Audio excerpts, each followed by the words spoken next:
Macaron is a trick-taking game from Sunrise Tornado, available on Kickstarter soon. Macaron is a trick-taking game. In this case, we deal 13 cards to each player, and then the players swap 2 cards with each other. Then a player chooses which of the colors is going to be trumps, and another player chooses which of the colors will be the allegiance. It can be the same as trumps. Allegiance doesn't win any tricks.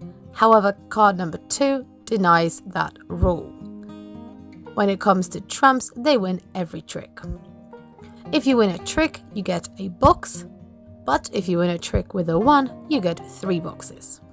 Before you start playing, you bet on how many boxes you'll get this round, and based on this, you'll get points at the end of the game. The game lasts several rounds, depending if you're playing till 10, 20 or 30 points. There is also a solo mode. When it comes to the production, obviously this is a prototype, so I can't really comment on that. However, the artwork is gorgeous.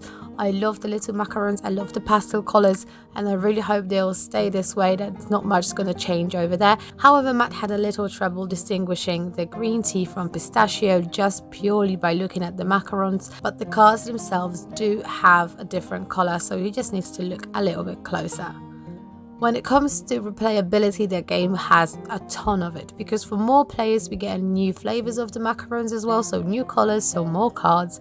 And as for any trick-taking game, this is really short, really fun, quick game that you play over and over, and you can introduce new players to it because it doesn't have many rules and is really appealing when it comes to the looks. So I think this is a great little filler game that will definitely be a hit with families and with non-gamers. As I mentioned, it's a very quick game.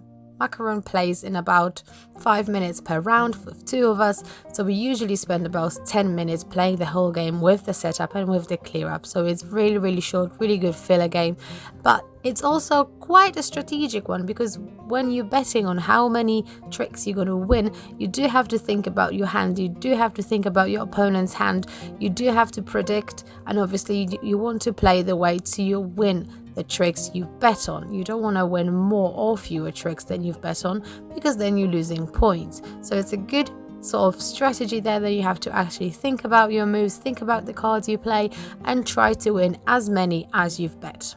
I am not a big fan of trick-taking games, and to be honest, we don't really have many. I've never played cards that much, maybe as a kid, but this one is really appealing, and that's what drawn me to it. I really like the artwork and I really wanted to give it a try. And you know, I'm maybe not thinking about what the game is really about. Maybe that theme is not really there, but it's nice to look at and it's very pleasant.